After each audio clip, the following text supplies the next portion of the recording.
I be the ghost in attack, chrome on the Mac, break bones, then late dope bombs on the track. You be forced to adapt as I blast past for the cash stats that you lack in the back of the Mac. It's a war like Iraq with the raw that I rap from the core of my gap as you fall with my trap. Mess with the best, will invest in a few hot shots and a few soft spots in his chest. Rah, listen to the flow, it's unknown if your mind's in the zone. Wordplay's gonna get it blow. You know what it is, See Real. Alright, I'm Serial, hip-hop artist from Ghana.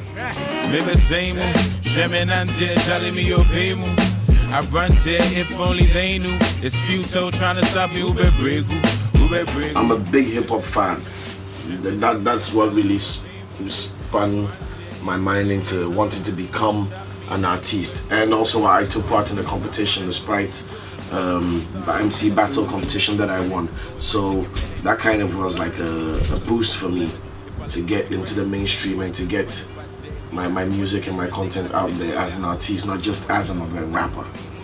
What do I look like? The smart-ass book type? I make a contest, you could see my Shug Knight. I live on Legon campus. I grew up with a friend, his name is Tendai. He used to travel to the UK a lot. So what we used to do is just to save up together. We used to save up. There's two things we'd buy. We'd buy music and we'd buy video games. So we started buying video games since we were like JSS2, like every video game from like MK3 to You Don't Know Jack to Jazz Jackrabbits and all that. Lots of PC games. We'd buy music. We'd buy Charlie. I don't know if you remember this software, Dance EJ. It's like one of the earliest beat producers. That was way before Fruity. We actually bought an original copy of Dance EJ to make beats and make music and stuff like that. So that was really my into the music world. And he'd come back with like a pile of source mags and all that. So we're always in tune. We're months behind, but the moment the stuff gets here, we're updated. And then it's like another 6 months of darkness. So that's how we got it basically. I've been rocking since last year, trying to eat my cake and have it and take your last share. Been rocking cashmere since the cash. I'd have to say the only contemporary poet, modern day poet that I've actually paid enough attention to is Maya Angelou. And at first I thought it was just some, when I first heard of Maya Angelou, her piece was about, she has this piece about women. I'm a woman or something. I forgot the title, but it was about women and how powerful they are and how they should embrace themselves and blah blah. And I just thought, oh, there's some feminist BS right here. My friend was like, no, check her out. Forget this piece. Check her out. And I checked her out. I was like, you know. But earlier on, I used to read Shakespeare. You're not gonna believe that my dad made me read Charles Dickens, Tale of Two Cities, Shakespeare, Hamlet, Othello. I've read all that stuff. Which is really, really weird because it's not something that you Ghanaian kids grow up listening to. But my dad pushed it. Like I can still recite sonnets from Shakespeare, which is really effed up because I don't want to do that right now, you know. But that my biggest in imaging, when you're writing, it's a big challenge to paint a picture with words. I don't think anybody's done that better than Shakespeare. You know, like his sonnet 18, shall I compare thee to a summer's day, thou art more lovely and more temperate. Rough winds do shake the darling buds of May, and summer's lease has all too short a date.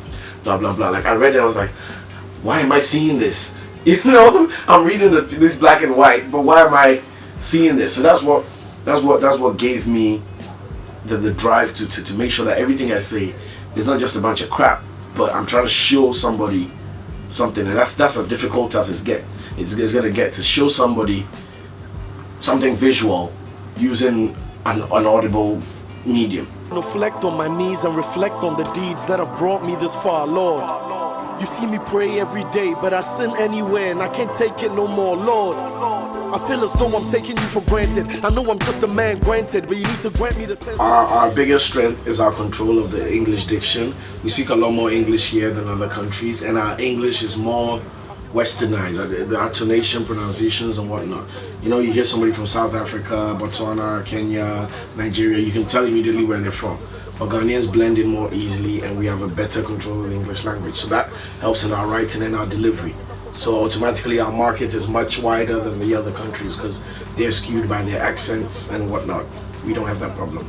Creatively, for me, it's easier to put together a collaborative project because I have somebody to bounce ideas off and somebody who provides a certain extent of verification for stuff I'm not sure about, or stuff that I'm not too confident in. Like I might write a verse and I'm feeling it's not the best, but this is somebody I trust, so EL can say, nah, it's dope, keep it, just change this part, make this part this, and let's see how it goes. But working on a solo project, you're it. So it's harder to make the final decision because you might screw yourself over. So you need more confidence to go out and solo. That is like a search party or a hunting party. One man and a spear, you know what I mean? The odds you're gonna catch something is really, really low. But take a partner along and it gets easier. God, it's me again, I won't pretend. I'm having problems making ends meet just to meet the ends. I'm losing sight of you just so I can keep my friends. Religion, the music industry, politics, sex, relationships, money, poverty. I try and be as open and realistic as possible. I say the things that you think but are too ashamed, conscious, or afraid to say. And that's what has given me a brand. So people refer to me as real. You know, Serial is always real, blah blah blah, because they know if the situation presents itself, I'm not gonna, you know, shy away from it. I'm gonna deliver it as it is, and people, my following loves me for that. Music with meaning, well, by my understanding and by what I'm going by, is to make sure that everything I put out there has a message for the audience besides its entertainment value. Ghanaian music is very, very entertainment focused. People have songs and they don't even say nothing.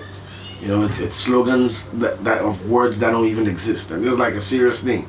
And radio will give this airplay like 25 hours a day. This just crap, you know. And like this, there's a notion going around that you don't have to say nothing. Just come up with some catchphrase, the girl in behind, something, and then boom, it's a hit. So I'm trying to do the exact opposite of that and go against the grain and make sure that whatever I'm saying, I'm either telling you something, helping you somehow, empowering you, or entertaining you with something you didn't know about in all my music and all my videos and stuff like that. Hip-hop's my destination. I work and invest in patience. I'm destined to reach for greatness. The state of my mind is ageless. I'm thinking about things that you never thought. 5 mics, 4 metaphors, breaking the protocols, then I murder all. I have tracks I came up with hooks and verses for. We didn't even have beats. And Magnum, my producer and in-house engineer, had to craft the beat around what I was trying to say. I had different instances where people say, let's do a song about this on this beat, and then boom, automatically we have a topic and stuff like that. So basically I don't have a fixed method by which I go about creating. It depends on where the inspiration comes from. The battle scene, I mean, lyrical wars is big. I grew up on the battle scene. I cut my teeth there, I got my first medals there. So to me, battle is the foundation. And it brings about good, constructive competition. So it's not people hating on each other. It's people sparring. It's people trying to get better, being better than the best, and taking it. Like with this battle scene you're talking about, I've had every single one of the contestants come at me. Every single one, because I'm the reigning champ. So it's expected. So they're not trying to play it one step at a time. They're trying to come for the king and prove they're it. And I think it's totally awesome. And it's not something that anyone should take personal or whatever. For the genre and for the sake of the industry, it's creative and it's constructive. But there's no need to not support it. And with respect to competition, I think that attitude should be taken a bit more by mainstream artists. Not battle rap necessarily, but throw a jab every now and then, make it competitive. Like you could have the top 3 artists on a track, and like they've drawn lanes for each other. You know, I'm going here, I'm going here, I'm going here. Like, let's not touch each other. For the sake we might piss each other off. But that's not the case. You hear Kendrick, Drake, and J. Cole on a track, and you know they're trying to murder each other. You can hear it. That's why we love their songs. That's why when Kendrick pulled a Kendrick, everybody went, ah! Might levitate, started taking jabs of punchlines, now I'm a heavyweight. GH hip hop on my back, this shit's heavyweight. It's a choice I made in life, I'm Jesus to the sacrifice. I told this shit to get it right, now watch the words I spit ignite. I'm like I want to empower the youth. I mean, like, go in my studio, a lot of young people work here. A lot of young people come here and win their talents and hone in their talents and become better. I have a creative agency that I employ people and all that. So I'm for a philanthropical perspective, I'm trying to bring people on board and give them something constructive doing. I mean, it's not a Fortune 500 company yet, but I have more than 10 people on payroll who look up to me and who are allowed to do what they're best at and earn something, as opposed to having somebody who's a dope producer working in a bank, somebody who's a dope videographer work in an insurance company, blah, blah, blah. I'm trying to create a space where people can do what they're great at and still earn. That end of the business. I really like money.